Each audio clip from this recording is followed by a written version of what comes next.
ঘূর্ণিঝড় রিমালের প্রভাবে গত দুদিন ধরে ঝড়ো হাওয়া ও বৃষ্টিপাত হচ্ছে সারা দেশে।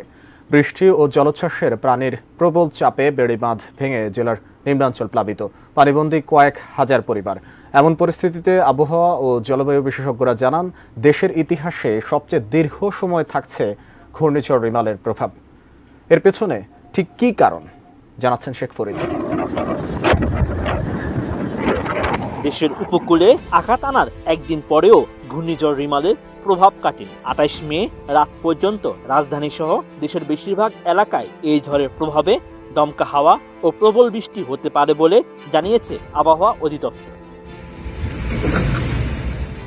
২৬ মে রাতে ঘূর্ণিঝড়টির কেন্দ্র মোংলার দক্ষিণ পশ্চিম দিক দিয়ে পশ্চিমবঙ্গ উপকূল ও বাংলাদেশের খেপুপাড়া উপকূল অতিক্রম শুরু করে।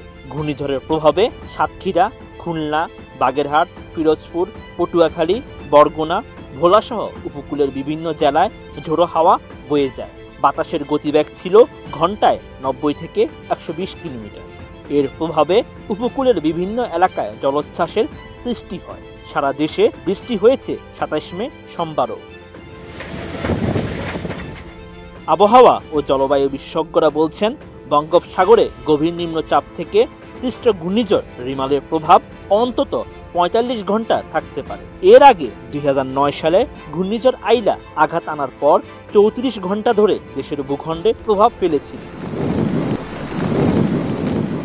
সমুদ্র বিষয়ক গবেষণা সংস্থা national oceanographic and maritime institute জানায়, স্বাধীনতার পর বাংলাদেশে যে কটি ঘূর্ণিঝড় আঘাত করেছে তা উপকূল সহ কয়েকটি এলাকায় প্রভাব রেখেছে, কিন্তু দেশের বেশিরভাগ এলাকায় ঘূর্ণিঝড় রিমালের প্রভাব দেখা যাচ্ছে। একই সঙ্গে ঘূর্ণিঝড়টির প্রভাব সবচেয়ে দীর্ঘ সময় ধরে থাকছে।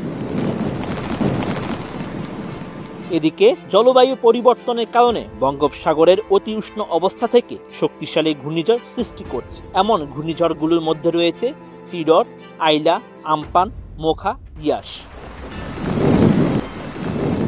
ডিজাইন, এলিগেন্স, বিউটি, সেরা পণ্য সবার জন্য জেভিকো।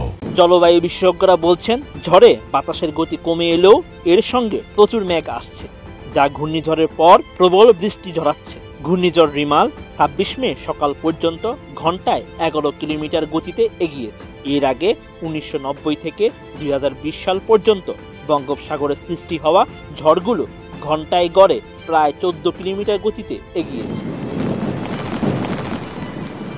ঘূর্ণিঝড় রিমালের বিশেষ এই ধরনের কারণে ক্ষয়ক্ষতিও বেশি হতে পারে বলে ধারণা আন্তর্জাতিক সংস্থাগুলো। জাতিসংঘের শিশু তহবিলের প্রাথমিক হিসাব অনুযায়ী ঘূর্ণিঝড়ের কারণে দেশের ১০টি জেলার ৮৪ লাখ মানুষ ক্ষতিগ্রস্ত হয়েছে। এর মধ্যে ৭ লাখের বেশি শিশু এবং প্রায় ৪৩ লাখ নারী রয়েছে। সরকারি হিসেবে ঘূর্ণিঝড় রিমালের আঘাতে দেশের উপকূলীয় ৬ জেলায় অন্তত ১০ জনের মৃত্যু হয়েছে। উপকূলীয় জেলাগুলোতে ৩৫,০০০-এর বেশি ঘরবাড়ি পুরোপুরি বিধ্বস্ত হয়েছে। এই ঝড়ে উপকূলের ৩৭,৫৮,০০০-এর বেশি মানুষ ক্ষতিগ্রস্ত হয়েছে। ঘূর্ণিঝড় রিমালের প্রভাবে উপকূলীয় এলাকার ১৯ জেলায় ক্ষয়ক্ষতির খবর পাওয়া গেছে। জেলাগুলো হলো সাতক্ষীরা, খুলনা, বাগেরহাট, ঝালকাঠি, বরিশাল, পটুয়াখালী, পিরোজপুর, বরগুনা, ভোলা, ফেনী, কক্সবাজার, চট্টগ্রাম, নোয়াখালী, লক্ষ্মীপুর, চাঁদপুর, নড়াইল, গোপালগঞ্জ, শরীয়তপুর ও যশোর। শেখ ফরিদ, 18।